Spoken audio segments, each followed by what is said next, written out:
لکه څرنګه چې د نسواري د خولې نه خوږ بيزي که نه نسوار چې څوک چې د هغه د خولې نه ډېر مزېدار بيزي چې کټ دې واخلي او خانم مولا شله دې ویسي او ځان له اول شپه دې ځان له او بیا دې راپاڅئ ځوانه راکړه جوابونه ته وایې چې ما خو دا یو کار کوم ما به ملا هم ته کندلې کولې تاسو خو نور څه نشته دی کله چې روژهدار د قبر نه راپاڅېږي روژهدار او غیر روژهدار به پیژندلی شي روژهدار او غیر روژهدار دلیل به څه ثبوت به څه کتابونه لیکي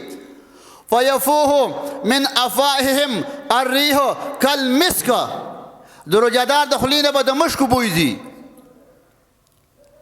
د روژهدار لکه څرنګه چې د نسواري د خولې نه خوږ بيزي که نه نسوار چې څوک چې د هغه د خولې نه ډېر مزېدار بيزي